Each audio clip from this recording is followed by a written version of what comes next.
shit.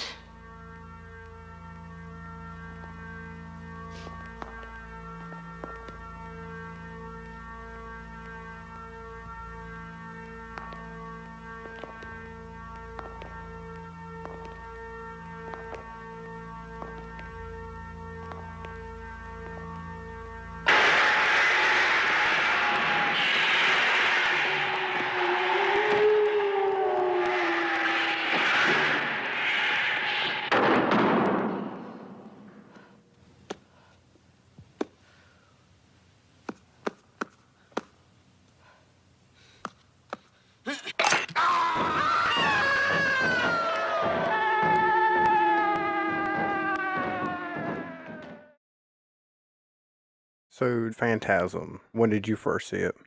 I guess I saw it a year or two after it came out. I think it was originally shot in 76 or 77, and then it was released in 79 because they apparently had some time that they had to spend looking for a distributor. I guess they eventually got Afghan Embassy to pick it up. But anyway, they put it out in 79, and I seem to remember seeing this in the theaters when I was in my one and only year of college. I was not interested in it because at that time in my life, I wasn't really particularly interested in horror movies. But I had a friend in college who spent all of his time in his apartment sitting around smoking pot and blasting the Phantasm soundtrack, which he had on vinyl. And the score was done by Fred Myron. It's a great score. It's a great score. I love it. It Yeah. really is terrific and enormously important in the success of the movie, I think. And he apparently was influenced by Goblin and Mike Oldfield, the guy who did Tubular Bells, Yeah. Exorcist. Anyway, my friend said, "Oh, you got to come and see it's playing at a theater in Times Square." Actually, it might have been the Afghan Embassy Theater. I think there used to be one in Times Square. So I sort of grudgingly went, and then I just thought it was terrific. I enjoyed it very much. And how about you? When did you first see it? Probably it would have been when it came out on VHS, whatever year that would have been, probably early 80s. Right. But yeah, thinking about it coming out in 79 with them filming it in 70, what do you say, they were filming it in 76? 76, 77. They said it took a year to film. Yeah, because my big question is, did George Lucas steal the Jawas? No, that's From an the- interesting thing. I spent about a half hour this afternoon listing all the similarities to Star Wars that I saw in the Yeah. theater. It turns out the movie was 60% finished by the time they even heard of Star Wars. Star Wars, yeah, I mean, like I said, it comes out in 79, but you think about, well, he wrote it probably before that, and Well, it is an extraordinary thing because it's not just the Jawas. I mean, obviously, yeah, and apparently, while they were working on the film, somebody saw the trailer for Star Wars when the first trailer that was released. They saw the Jawas in the trailer, and everybody was in a panic, saying, "Oh my God, are we going to have to reshoot?" But the similarities to Star Wars include the fellow that plays Jody, certainly looks like somebody that was cast because of his resemblance to Harrison Ford. Even the character that he's playing with his CUDA standing in for the Millennium Falcon. right, yeah. And the fellow that plays Mike, he is very close in character to Mark Hamill. Same sort of young, innocent, naive kid, going through rites of passage, that sort of thing. Yeah. Very similar to like Luke Skywalker. But then there's also, well, there's a cantina in this film. Yeah. Jordan's Cantina, similar to Mos Eisley Cantina. And there's the silver ball, which is similar to, you can take your pick, either the interrogation droid that comes in to give a hypo to Princess Right, Leia, yeah. or the training droid that Luke Oh Skywalker yeah, I forgot about that one. Yeah. But anyway, so is Reggie Bannister, is his character Obi-Wan or Chewbacca? yeah, we really can't figure out what he would be. He probably would have to be Obi-Wan, although he doesn't really fit the Obi-Wan character. You could say that the tall man is Darth Vader, right? Yeah. But it turns out Coscarelli wasn't. I should also mention that just like with Luke, who suffers the loss of his parents, this guy is also he just lost his parents 2 years ago. Yeah. Coscarelli apparently got the original idea to do this because him and Reggie Bannister were talking about trying to get the rights to do an adaptation of Ray Bradbury's Something Wicked This Way Comes. I could see that, the Right. Yeah. similarities, the sort of Halloweenish or autumnal quality that the film has is very much like what you would expect from a film adaptation of Something Wicked. He also says he was inspired to a certain extent by Invaders from Mars, which was a film that was done by William Cameron Menzies. That's the one about the kid that sees the aliens crash land, and he can't convince his family or the townspeople that the aliens are taking over. His father gets taken over, he goes out to see what it is, and he gets taken over by the aliens, and they all have a little mark on their neck. Anyway, similarities to Phantasm are pretty clear there as well. The kid trying to, grapple with adults that won't believe him. I'm the same age as the fellow that plays Michael, Michael Baldwin, I guess is his name. Mm-hmm. And today is his birthday, by the way, as we shoot. Yeah, I saw that. Yeah, I was gonna say today is his birthday. And I had a sympathy with that character because when I first saw this, I was just a few years on from that time. And just like scenes in this film where he's sort of aimlessly wandering around the streets, and that reminds me of myself at that age. yeah. So I had a certain connection to that character and the situation that he found himself in, sort of fearing and also anticipating all the things that would come with adulthood. Fearing adults. The tall man sort of represents adults, big, tall, towering figure, scowling all the time and growling. The funeral is about to begin, sir. And he also represents death. I mean, he's a mortician. That's another thing that apparently Coscarelli was inspired by when he was thinking about what type of horror movie he wanted to make. Apparently the idea of doing something about morticians or the mortician business appealed to him because, it's kind of a spooky line of work, right? Everybody wears black and they get to monkey around with bodies behind the scenes. So it was actually a perfect idea for a horror movie. But beyond just sort of being in sympathy with the character, I also just got a kick out of it because it's such a crazy fucking movie. Yeah. What I like about the first film and what I sort of makes me less fond of the sequels is that the first film, you start with a real world environment. We understand that world. We can see ourselves in that world. Yeah, relatable character. The characters were really relatable. Right, yes. And as things go on, little mysterious things start to happen.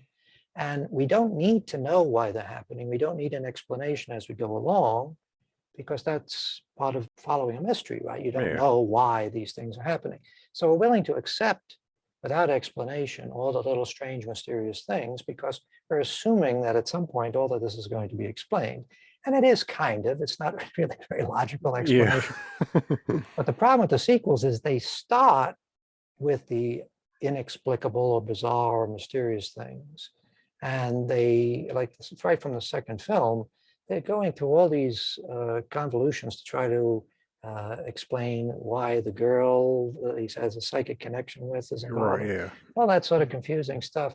And also Coscarelli's love for reversals, like having leading you to believe something is happening and then say, oh no, that didn't happen. That was just in their minds, or that was just a dream. Right, yeah. It was a dream, yeah.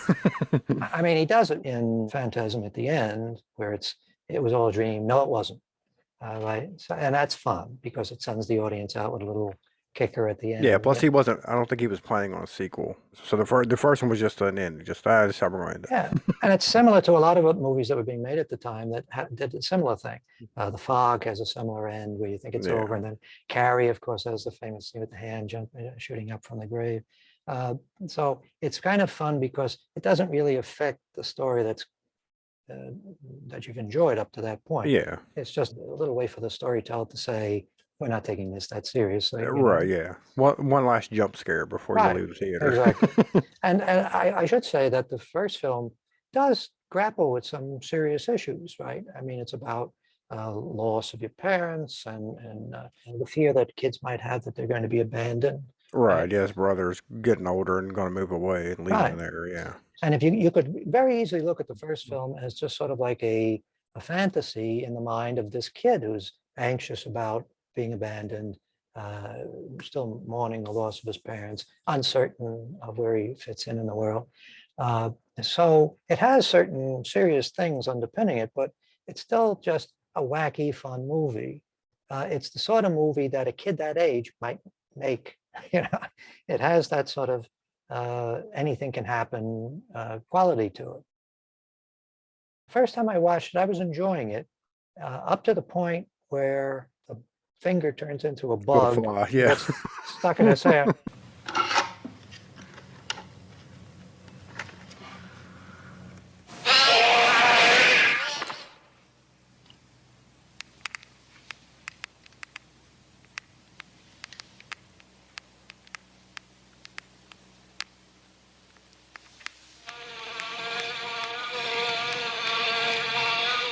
And then I said to myself, oh, I love this movie.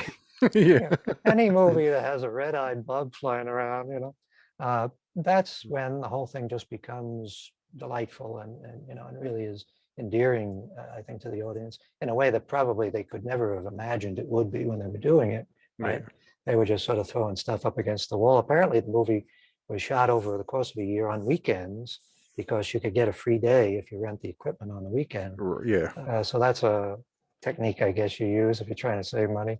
But shooting on weekends over the course of a year means that they were able to keep coming up with different ideas and changing course and doing different things. And apparently, they ended up with like a 3-hour rough cut, and a lot of that was edited down. It was, I edit more than an hour was Yeah. taken out. And that's another thing I like about this movie is that it's very clearly an edited film. It's not one of those films where they just sort of assembled the footage and put it out. Right. It's clear that they were thinking very carefully about how they could compress scenes and keep the pace up. And there's a lot of instances in the film where you see them using little editing tricks, like for instance, when they're standing by the casket. Reggie and Jody are standing by the casket looking at Tommy's body in the coffin. Mm-hmm. And you hear their conversation, and actually the conversation starts over the earlier shot, which is of the mausoleum, or it's over the ceremony, I guess. Yeah. When they cut to them, they're not saying anything. They're not. Yeah.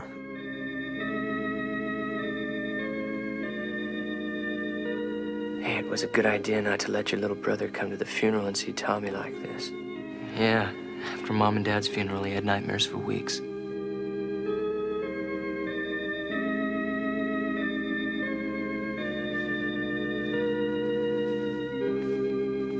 Yeah, I noticed there was a lot of scenes like that where it was dialogue over top of them was B-roll, B-roll footage. Yeah. And it's a brilliant way to move things along because Yeah. you get the impression while you're watching it that you actually saw them saying those things, but you didn't. Yeah. Same thing like later when they're leaving the mausoleum. And there's a very brief shot of them, Reggie and Jody, walking across the lawn. And Jody starts to say something, and they immediately cut to a shot of the cooter driving away from the mausoleum. And Yeah. you hear the conversation over that shot. Hey, I don't like this place. Well, say goodbye to Tommy. Let's just get the hell out of here. So you would get the impression that you saw a scene with Jody and Reggie talking, saying those things, but you didn't. They weren't wasting time with unnecessary stuff. Apparently they shot a lot of unnecessary stuff, but they were smart enough to go back and chop all of that And stuff take it out. out. Yeah. Yeah. Back when we were talking about Plan 9 from Outer Space, I was talking about how the character dies and that next scene's their funeral. And I was like, Right. and it's like no time. They done the same thing in this movie, but it worked. It works. The guy this at the time, beginning yes. gets killed by the girl. Next scene is them at the funeral. And just a little dialogue that scene with Jody and Reggie standing in Yep. front of the mausoleum, that's enough just for them to say, they tell you why they're there. Yep. And The Reggie guy says died, the yeah. guy died and he killed himself apparently, right? Jody. Hi, Reg. How's it going? Tommy's gone. It's a a hell of a way to end a trio. It's hard to believe. Killed himself. Hey, I'm gonna go visit somebody. I'll catch you inside. Yeah. The economy of it, like for instance, they didn't really shoot, as far as I know, in a real mausoleum. That mausoleum was a set with contact paper on wood to simulate the marble. So they had that shot of the two of them standing in front of that mansion, and that mansion actually was used in A View to a Kill and in Burnt Offerings. So it's a frequently used mansion. They shot in California, even though the story was set in Oregon, they shot in California. So they just have that shot of the mansion and just a couple of scenes where people are actually standing in front of them. And they sprinkle that through the movie, and it gives you the impression that a lot of the movie actually takes place there. Yeah, he even rides a bike up through Riding the bike, yeah. right? But the fact that they were able to give you the impression of this much larger world, even though if you actually go scene by scene and look at the shots, it's very narrow, very narrowly focused, right? Yeah. There's so few characters in this when you stop and think about it, so few speaking parts. And yet you have the impression that there's a whole town there. And so there's a sense of a larger world that the whole thing is taking place in. And that's, I think, largely attributable to the cleverness of the editing. They just give with a little few lines of dialogue, they give us an idea of what we're supposed to believe is happening. And even they even have some scenes where the screen goes black and you just hear the dialogue over the black screen. Yeah, I'm pretty sure when he goes into the bar the first time, like I'm remembering, it was a full bar, but I don't think it was. I'm imagining like an entire, full bar, but it wasn't. They shot it in such a way so that you're given the impression, probably based on your experience in watching similar movies. You know, when you see a scene like that, you're probably going to see people in the background.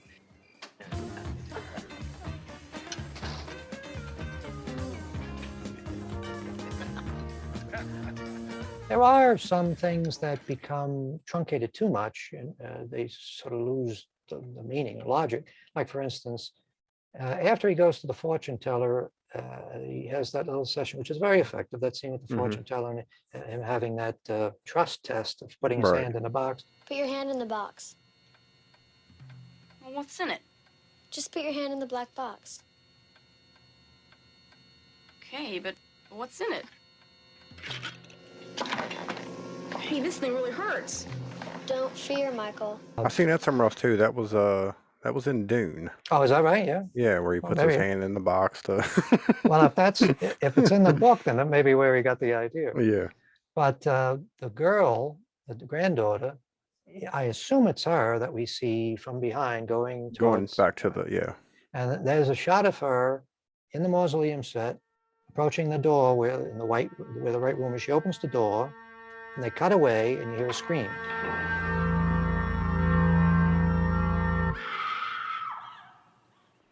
Yeah. So anytime you see a scene cut that way, that means that wasn't the way it was shot. Right. There was some big thing that was cut out, and they solved the problem of what happened to her just by having her scream. So the audience assumes you put that over the side, she's out of the picture. But I don't really understand, because I don't know what they cut out. I don't really understand why she's there in the first place. Yeah, I don't know. And then there's other little things, like there's a moment when he's riding his dirt bike around the cemetery, where there's a sudden sound. It almost sounds like an explosion, and he's thrown off the bike. Right. And they have a quick cut of Angus Scrimm looking over, like he was responsible for that.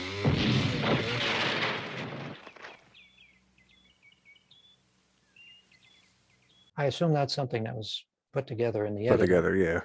He fell off his bike in some scene, and I guess they thought, well, we don't want to cut that out because that's like production value. That's a stunt. So let's try to tie it in with the story that we're telling by having Angus Scrimm, a close-up of him, so it looks like he's present and witnessing this, and that maybe he had some sort of effect. Used this telepathic power, which doesn't appear anywhere else in the movie. But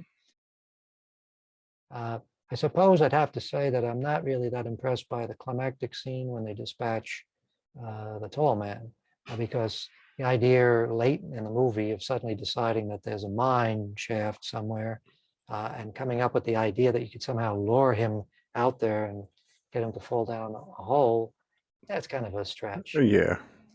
First of all, there's no reason, if he's a supernatural being or a science fictional being, an alien of some kind, there's no reason to believe that that would be effective, right? Killing him by just throwing him down a hole might not work. And of course, as we learned in the sequels, it didn't work. Yeah. So, but And they never mentioned the mind before that, so right, it's it's just a kind of sort like, of they didn't have an ending in mind apparently when they were working on the film, and I guess they just sort of pulled that out of the air. right.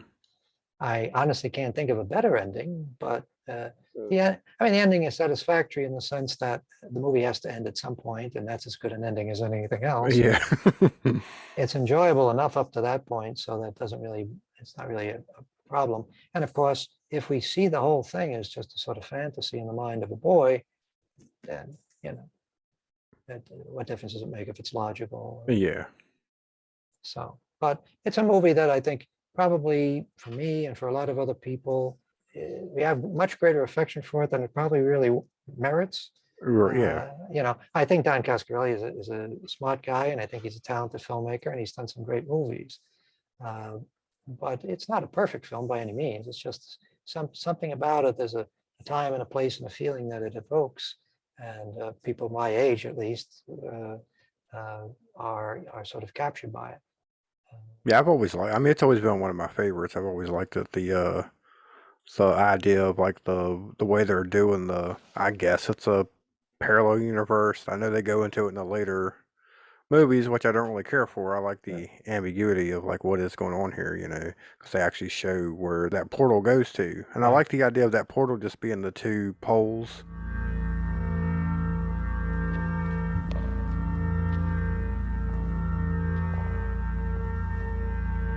They tied in with the tuning forks, you know, early on. I was like, oh, that's like a cool idea that you know you don't see anybody else do, and I thought that was good.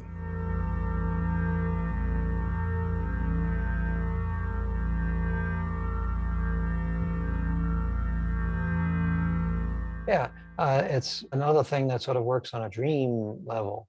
Yeah. It's a dream logic. I don't know why a tuning fork would be particularly useful in a situation like that, but you know, visually it certainly works. And you know, the fact that the guy is, you know, a musician, he happens to have a tuning fork, so you know, it sort of ties all of that stuff. And he has the right note. And he has the just the tuning right forks come in the different, yeah. But a lot of those things, like the Silver Spheres, I was surprised in watching it this time. I watched it like a day or two ago, how abrupt their appearance is.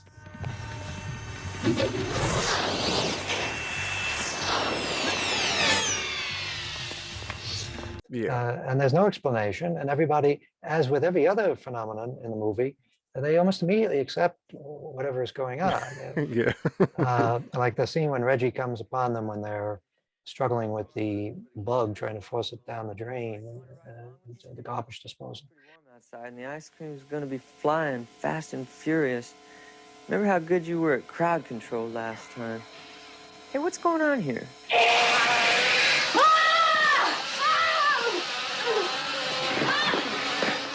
I was afraid that there would be a long scene there where they would explain all the stuff that had happened, but no. Yeah. Reggie's, No. you know, you want to go and kill the guy, the mortician at the mausoleum? Sure, I'm down. The one really admirable quality about sequels is that even though they don't work that well, they didn't give up that sort of crazy approach to things. They're completely unpredictable, and the plots are inexplicable. Right? There's no way to even describe the plots of any of the sequels. I mean, when you get to the Ravager, which is the last one they made, I guess in 2016 or so. Yeah. That one apparently was cobbled together from stuff that was shot for a web series that they were planning to do.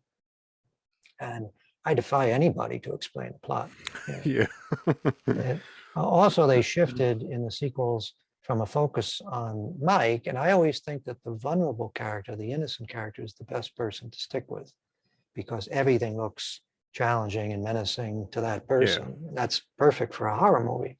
Instead, they decide, possibly because well, in the case of Universal, they didn't want to use the original actor. Yeah, so they brought another guy in. So right away we have a continuity lapse between the first movie and the second movie. Yeah, I mean, I like the second movie.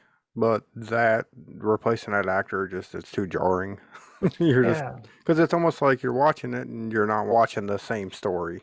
It's too jarring to right. see the original actor and now the new actor and And also, he's a completely different type of person. I mean, yeah, the first guy at that age, he was sort of perfect representation of an adolescent, yeah, and he seemed completely vulnerable to the problems of the world, right? Skinny little kid.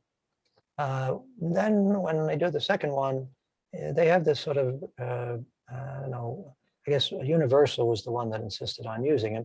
Now, he might be a talented actor. I haven't seen him in anything else. I understand he went on and did some other films, but he's more like the sort of hunky guy that you might yeah, see on a WB show, or, just a completely different type of person, and also not convincing as a sort of vulnerable yeah. person that's sort of grappling with the world. Yeah, well, I mean, in part two, that's when it turns into an action film. Yes, yeah. They go into the hardware store, commando style, and put together all the weapons and the Right, 4-barrel shotgun and the right. flamethrowers and stuff. So it kind So of that takes away from the right. charm of the original one.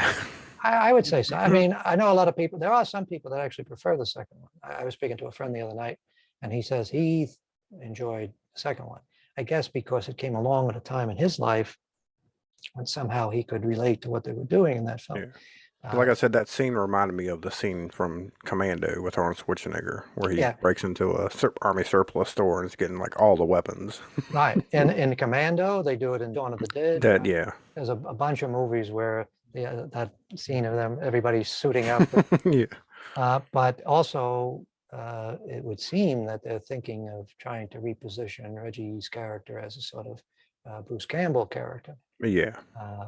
with the shotgun and all that sort of stuff.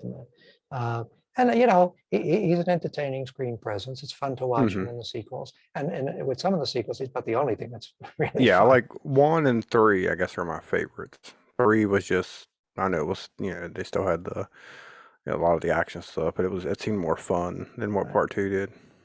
Yeah, part two might be an instance where they actually had too much money. Yeah. The first film had a certain amount of special effects work, but it was very rudimentary stuff, and it's more fun because it's so simple. And then the second one is like a lot of prosthetic makeup effects and things like that. And it just becomes a special effects festival, Yeah. rubbery special effects wherever you look. My friend was particularly impressed with the idea of these towns being decimated as the tall man goes from place to Yeah. place. And I suppose that's an interesting idea. I think the problem for me is that the more you try to make these sort of dream-like things in the first film seem convincing by coming up with explanations, the more that weighs the whole thing down, it becomes kind of like Yeah. a chore to watch, Once they got into I guess it was Oblivion, where they try to do a backstory of the tall man, and I'm Right, just like, oh, come on. right. I don't care. Yeah, it takes away some of the mystery of that character. Yeah. The I mystique and it's just I just want to know that he's from some red planet, and I don't. Yeah, that's all I need to know. right. And he You turns don't. humans into little Jawas. You, right. The other problem with the sequels is and this is also something. This is similar to the Jaws syndrome. Right. You start with a film where everything happens randomly. The people who are affected just happen to be there when the shark attacks, right? And then as the movies go on, we're supposed to believe that shark is carrying a grudge and is Yeah. seeking out Chief Brody's wife and children, Follow him to the Bahamas. which is preposterous, right? And the same thing happens in this film. It's less preposterous because the whole thing is kind of preposterous. So, but the idea that the tall man begins to develop a special interest in Mike and Jody and Reggie, like those become his great nemesis, if there is such a word, that sort of strains credibility, The tendency to go for the idea that Reggie is some sort of perpetual lech, Yeah. that he's hitting on every girl that he meets all through the sequels, Yeah. and never achieving success, right? He doesn't get laid at once, I don't think. They're right. But the role of women in the sequels is less excusable because they've moved away from the idea in the first film that this is just a fantasy in a small boy's mind. Yeah. You know, when you look at the women in the first film, they don't really register very much, right? And you have the lady in lavender, who is, I guess, just the tall man in disguise. And you have the granddaughter of the fortune teller, and the fortune teller, two other women, and they don't really amount to much in the story. And you have the two girls that show up who are supposedly running the antique shop, and they're friends of Jody, supposedly.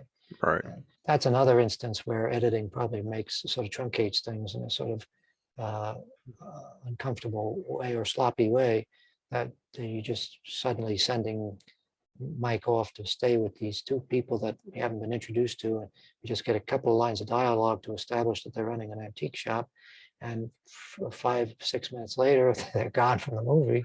Yeah.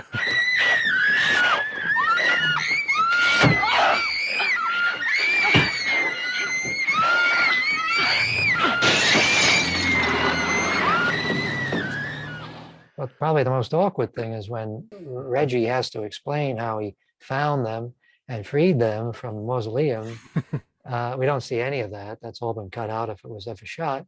And he makes the very unfortunate remark of saying they took off into the woods like scared rabbits, which seems like a strange thing to say, right? I mean, why would you be surprised that two women that have gone through this sort of extraordinary ordeal would be scared? Right? Yeah. The one great asset that this series had, all the movies, Angus Scrimm is terrific. Yeah. I mean, he is a delight to watch. There's so many instances in horror movies, particularly with the franchises that have been coming out since Phantasm was first done. There's so many franchises where people become stars by playing sort of masked characters that never have to do anything except stab people, or, you know. And this is an instance where the guy's a really good actor for at least for the role he's playing. Oh yeah. He has it down, and his voice and his delivery is so perfect. It's the notes just perfectly. He is possibly the only real reason to watch Ravager, the last one.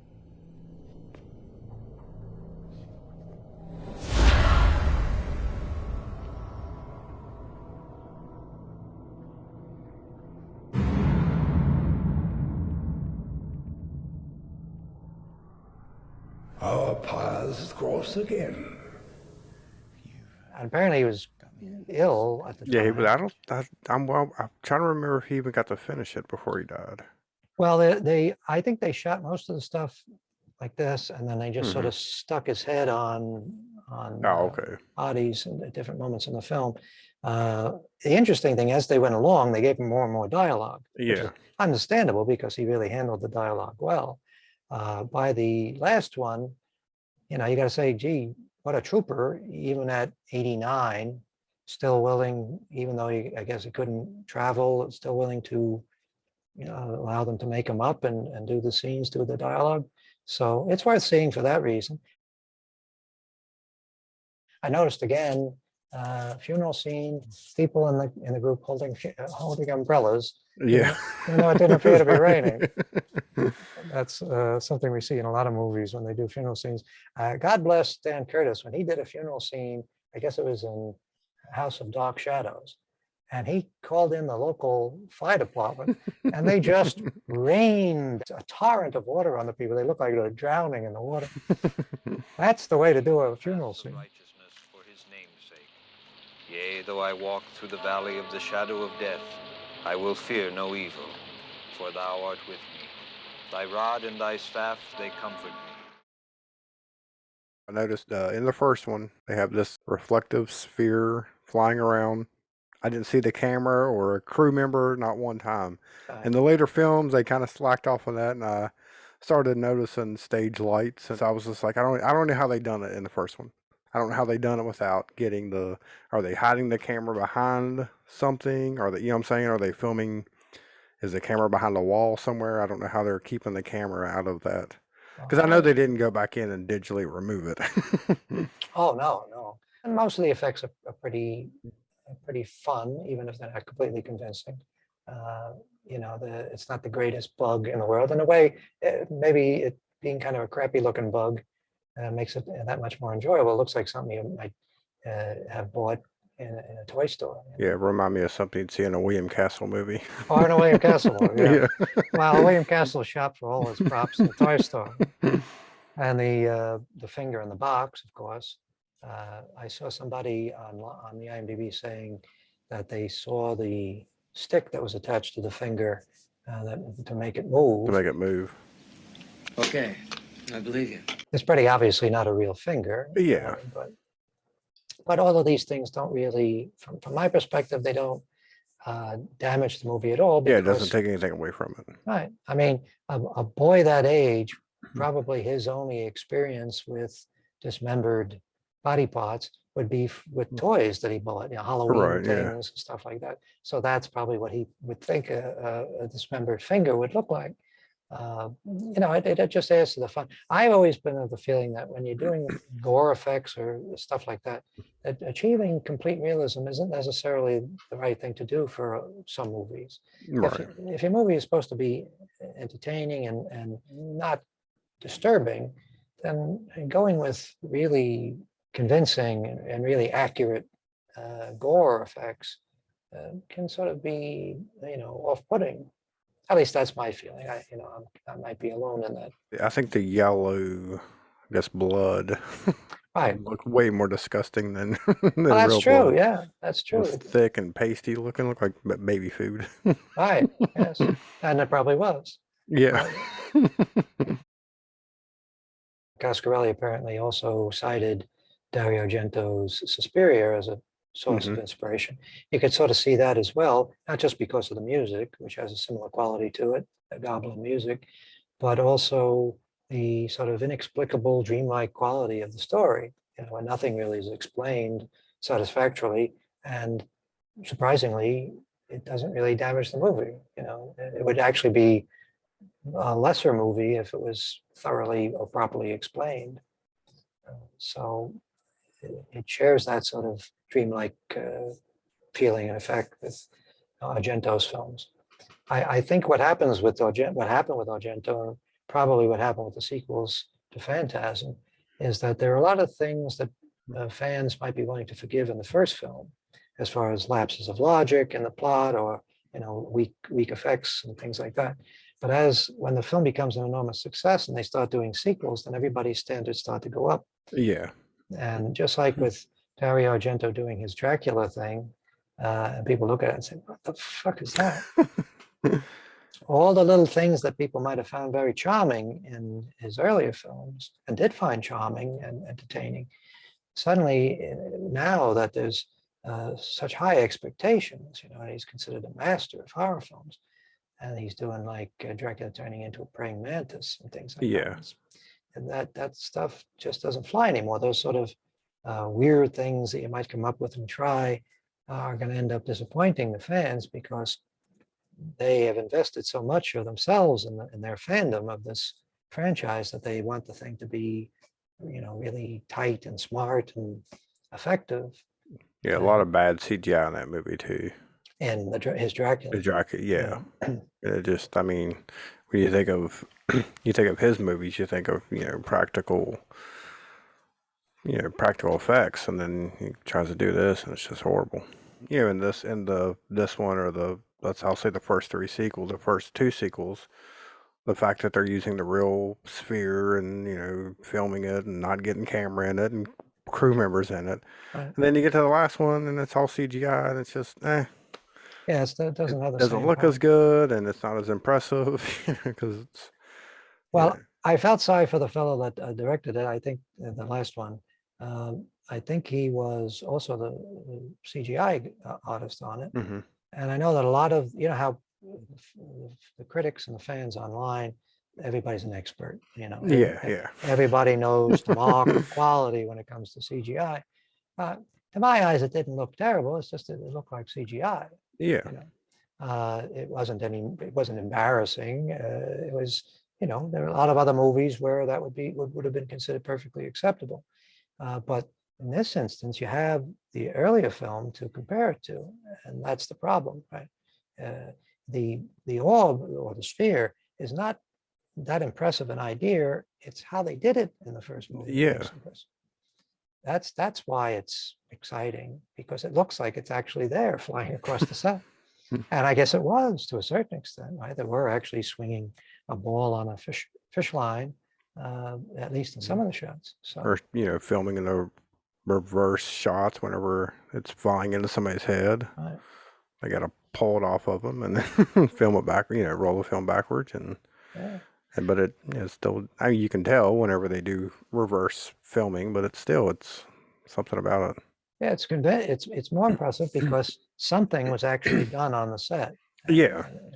That's another problem with the sequels, is that they make the mistake of thinking that just because people liked the sphere hitting the head in the first film, we want to see that over and over and over. Over and over again, yeah. And there's really only so much mileage you can get out of something like that. But anyway, I admire the effort. I know that the sequels were beyond the Universal one. The sequels were not big budget affairs. So I always have respect and admiration for folks that are doing movies on modest budgets and creating some pretty entertaining stuff, some memorable moments from some of the sequels. I think now that Angus Scrimm has passed away, hopefully they won't try to do Try to anymore. make another one, yeah. And I suppose you could reboot the whole thing, which I guess would be the only way to do it. But maybe they should just leave it be. Let it go, yeah. I guess J.J. Abrams was responsible for getting the film remastered. He apparently was a fan of the movie. He actually named one of the characters in one of the Star Wars movies after Phantasm. Captain Phasma. Right. So he was responsible for getting like a 4K restoration done. Yeah, I was gonna say, when I watched the first one, rewatched it today, it had the Bad Robot logo at the beginning. I was like, oh, that's weird. Where did you see it? On the Peacock network. Peacock. Their streaming app. Well, the version I have, I don't know exactly if this is the latest version, but it looks terrific to me. Certainly looks much better than the versions that we saw over the years from VHS and even some of the DVDs. It's a well-shot movie for a low-budget movie. Oh yeah, it looks great. Yeah, I was wondering if he had because a lot of the stunts seemed like that the actors were just doing their own stunts. Yeah, when he wrecks the bike, I was like, that's the character. I'm not for sure. When he breaks out of the room with the shotgun shell and the hammer. Yes. I'm like, did he really do that, or is that, what I'm saying? Like, so I just wondered. Didn't seem like there was a lot of OSHA people in the set. By the time he had done Phantasm, he actually had done 2 other feature films. He did Jim, the World's Greatest, and Kenny and Company. Both of them apparently were released in '76. So he was a pretty experienced fellow. Whenever I watch it, I keep forgetting that it was 76, 77. It has that early 80s look and feel to it for some reason. The hairstyles are probably the strongest indication of the time period. Yeah. Yeah, I could see probably what happened was there were a lot of movies in the '80s that were influenced by Phantasm. Probably, yeah. So that's why you get that feeling. I guess the weirdest outfit is the Reggie and his ice cream ice cream truck outfit is probably the weirdest. Yes, he got the sideburns and a ponytail, I guess. And does he have a ponytail in the first film? I think so, yeah. Yeah, and he's got a bald head, and he's got black socks and sneakers on, and the ice cream costume. It's quite a good outfit. I always took him to be sort of like a past his prime hippie character. Yeah, well, I figured they're field musicians still hanging around town, probably playing at the cantina on the weekends. Well, that scene of them sort of sitting on the porch, plucking away on their guitars, there's so many people online that say that that's a favorite scene of theirs from the film. Yeah. And I'll be sitting here till noon. So I guess it's just something about those characters that it reflects something that people have experienced themselves. They know people like that, or they are people like that themselves. And so they have more affection for the movie as a result. And that's probably a lesson that we should learn about these films, that you can really get a lot of goodwill from the audience if you just show a world that they recognize on the screen, show people that they can sympathize with, you know. Yeah, I mean, I never wore all white like that, but I have sat around and played the guitar with other people. So And the scene is really, when you stop and think about it, isn't an important scene in terms of the plot, no, but it is important in terms of winning the audience over to liking these characters and understanding them. Once you see that scene, you pretty much know who Reggie is, and you understand their friendship better. Right? yeah, Although that one line where he says, "We're as hot as love," is the actual line. I made a note of that. He's a hippie, so these are the sort of things hippies say. Mike is eating a Tootsie Pop as he walks down the street. So there he's, Coscarelli, I assume, is trying to emphasize the fact that he's still a kid. And that's important in establishing that, you know. I mean, you have Angus Scrimm actually calling him a boy. boy, yeah, But he really is a boy, and I think that's important to establish. And that's why, as I mentioned, to me, that's why the first film works so much better than the sequel. yeah. In contrast, though, you have later when he runs. I guess I can't remember what happened, but he runs home and his brother's there, and he sits down on his brother's lap and takes a swig of beer. Yeah.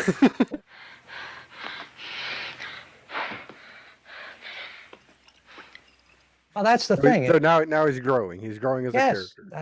That's the thing. You're seeing him sort of slowly coming to terms with all these adult things. Like, for instance, he's fixing the car, right? He's driving his brother's car at one point.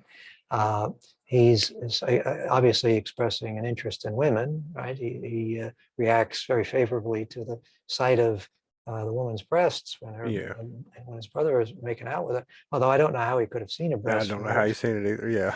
But still, it's a reaction shot that's worth having in the film. So I'm glad they did that. I don't know if it was intentional, but the relationship between Barnabas Collins and David, the little boy in Dark Shadow series, is similar to the relationship that Mike has with the tall man.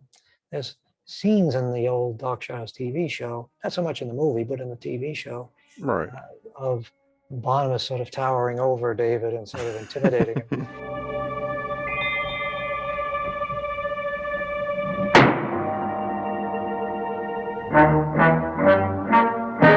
And of course, the whole idea that David he figures out that Barnabas is a vampire, and he has that secret, he knows that secret, and nobody will believe him. Yeah.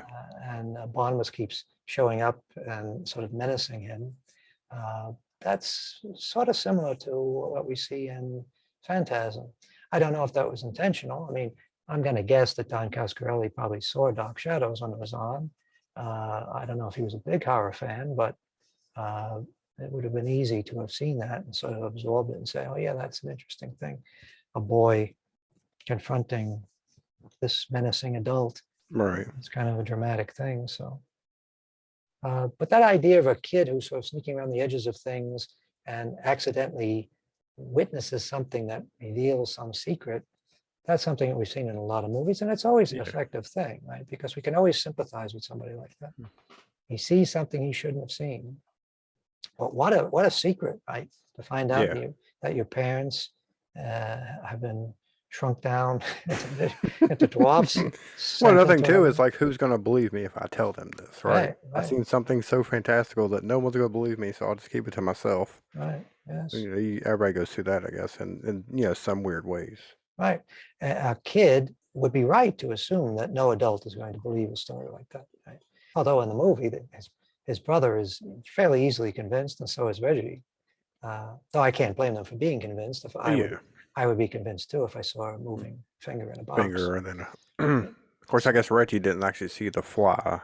Well, he's knocked down in that scene, so they're struggling with it in their coat. Yeah. That's kind of an easy way to do a special. Well, actually, he does because they get it in there and it comes back out. Right? Yeah. So he gets to see enough of it to know. And I think at that he actually says at that point, "Okay, I'm in." Right. It's almost immediately. Yes. Very easy to win over. I don't know what I just saw, but let's go. I'm with you. Yeah. A lot of good slow motion scenes too, like the tall man walking in slow motion, and he stops when I'm assuming he doesn't like cold or he's attracted to cold. I can't remember what it was, but he's like smelling the ice cream truck when the doors open. Just those are great scenes. And actually, it doesn't pay off in the first film, right? Right. There's Yeah. nothing in the first film that would suggest what's going on there. We just have that scene. It's a very memorable scene. In the sequels, they decide that cold is bad for him. Yeah. But in that scene, it almost looks like he's enjoying the Yeah. But I vapor. could. Yeah. But I didn't know if it was that or if he was actually just looking at Mike across the street. I think the way the Really scene couldn't plays tell. out, Yeah. at first, Mike thinks that he is looking at him. He backs Right. away. But then you realize that he's just sort of reacting to the vapor from the Yeah. dry From ice. yeah. So I think that my interpretation was that that whatever chemical is in dry ice, when it creates a vapor, that's something that he likes. That's something Yeah. that reminds him of home. Angus Scrimm was an extraordinary looking person. You know, Oh yeah. he was a weird looking, scary looking guy. One of the better villains in horror movies. And it's really unfortunate. I know he did other movies, but Yeah. it seems to me when you give a performance like The Tall Man, you really should have been able to get a lot of other roles in horror films. You know, you should have been like a Christopher Lee or a Boris Karloff or somebody Yeah. like that. And I don't think he ever quite achieved that. Maybe he didn't want to. I mean, it might be that he wrote the foreword for a book that I got on Kindle. It's called Phantasm Exhumed. It's written by a fellow by the name of Dustin McNeil. And the first book covers, I think, all the Phantasm movies, goes pretty in depth. And the introduction to the first book is written by Angus Scrimm. And from reading the introduction, he seems like a very intelligent guy. Yeah. Apparently, he was a writer, and his job was to write the liner notes for classical music albums.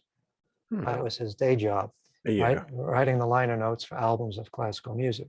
But you can tell he's a smart guy, and maybe that's what his real interest. Maybe he did the acting as a sideline. Well, I figure once you get so big, like once 2 or 3 of the movies come out, and that's what he's known for. If anybody's going to put him in a movie, they're going to have him playing the same character. Probably. Yeah. And if you don't put him in makeup, you're just going to be watching and going, "Oh, it's a tall man."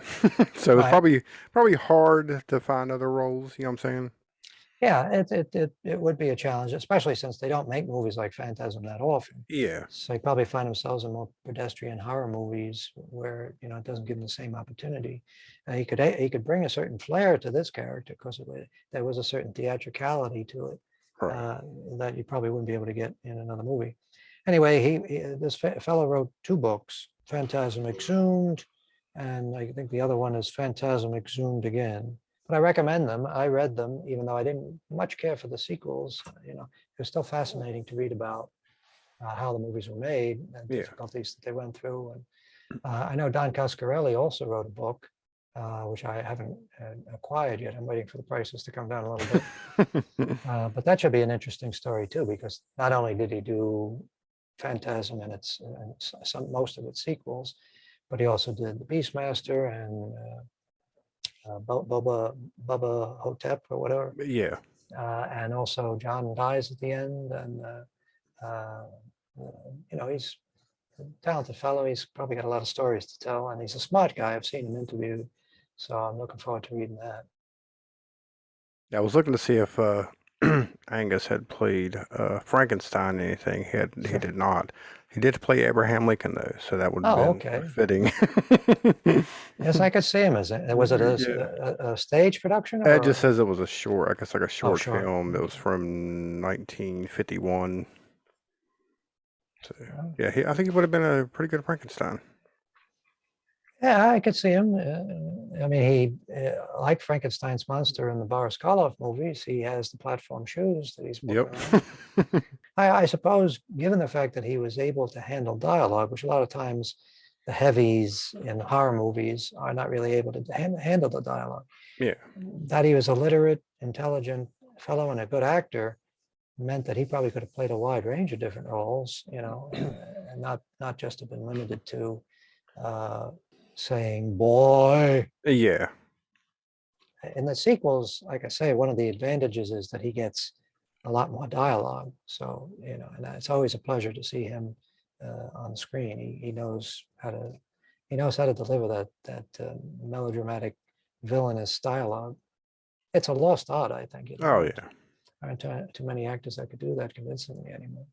Well, he done other stuff. He had a recurring role in Alias, the TV show. Well, there's the J.J. Abrams connection. Yeah, so he played on there. He was in the John Dies at the End, Ah, okay. which So, was on the other. Yeah, so I guess he started doing some of the B movies also, Dances with the Werewolves in 2017.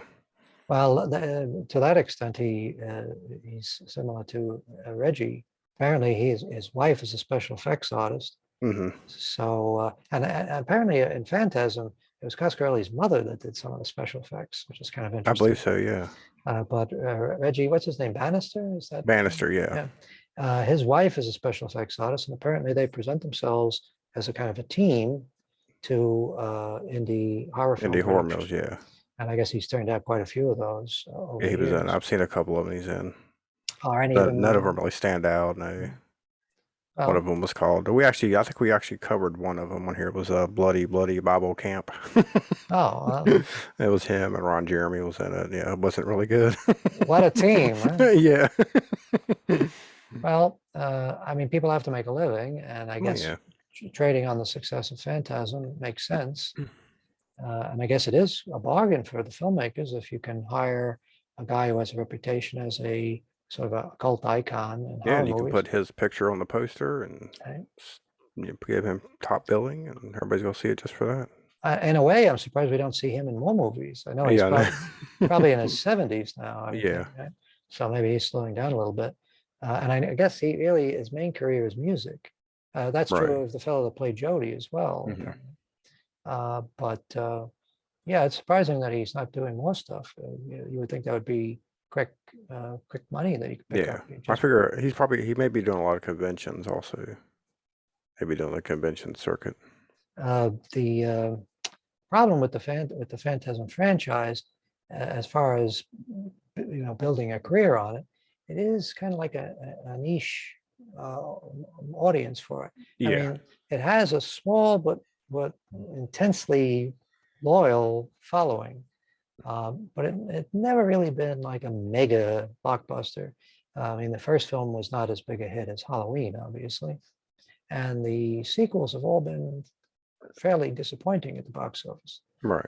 Universal apparently decided on the basis of the poor or disappointing returns on Phantasm 2 not to finance the third film. They distributed it apparently, but they didn't want to put any more money into it. And they just didn't realize that it was their fault that the second one was so bad. I mean, obviously they were telling them who they could hire and who they couldn't hire, you know what I'm saying? So it's just like, and then it bombs and you're going to act like it was the movie's fault.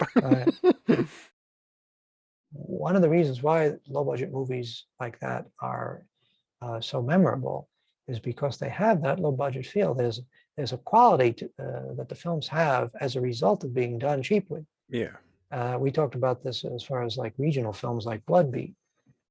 The only thing that really makes that movie worth watching is the fact that it was done on a tiny budget by real people in real places, Yeah. and the script would have been worthless if it had been done for like a couple of $1 million by name actors. And it just wouldn't have had any effect at all. It's almost like going through a family album or watching home movies. Yeah. I know that doesn't sound appealing, but sometimes it can be appealing because we see ourselves in that, And if you're a person who has any aspirations of being a filmmaker yourself, it's always interesting to see what other people are able to do on a modest budget. Yeah.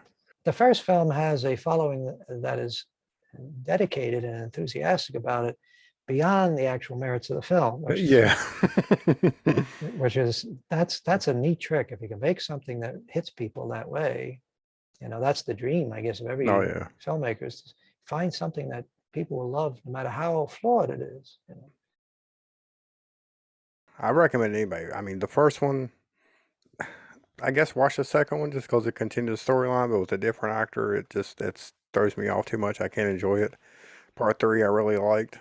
Just the Reggie character was really good in it. Yeah. The fact that it was, they were trying to do something, not different, but it's just that one character moving on and teaming up with other people that made it good. The rest of them, unless you're just interested in where they go with the story and you care about the tall man's backstory, if you're not, then don't even bother with the rest of them. I felt an obligation to get through. Once All I of got them. Yeah. once I got the 3, I said, well, I got to go through and finish. Yeah. You know, and there were memorable moments, I Yeah. think, in each one of the films. Where can everybody find your movies at? Well, Demon Resurrections on Tubi TV. It's doing pretty good there from what I see. Yeah, it's also on Amazon Prime, pay-per-view. It's on Zumo TV, which is another free with ads platform. My first film, I've just spent the past 3 years almost fiddling around with it, re-editing it, up-resing it, and just trying to make it into a better movie. And that work has essentially been finished. I just finished actually doing the score, which was a real trick for me because I am not a musician. You're right. So, there's nothing harder than doing something that you really can't do. We can't do, yeah. But that's all done. And people can learn about all this stuff on my Facebook page. I have a Facebook page under my name, and I have a Demon Resurrection Facebook page, and a Sleepless Nights Revamped. That's what we're calling it. Sleepless Nights Revamped. There's a Facebook page and a Twitter account for that and for Demon Resurrection. And I have a blog. And, if you do a Google search for me, you'll probably find me out there somewhere. Thank you again for having me on these things. I guess it's been 2 years we've been doing these shows now. Right? I think it's been 2 years since you've been on here. Yep. So I appreciate you giving me the opportunity to voice my screwy ideas. No problem. I enjoy listening to them, enjoy talking to you. And we'll definitely have to do this again. Alrighty, great. I'll look forward to that. Yep.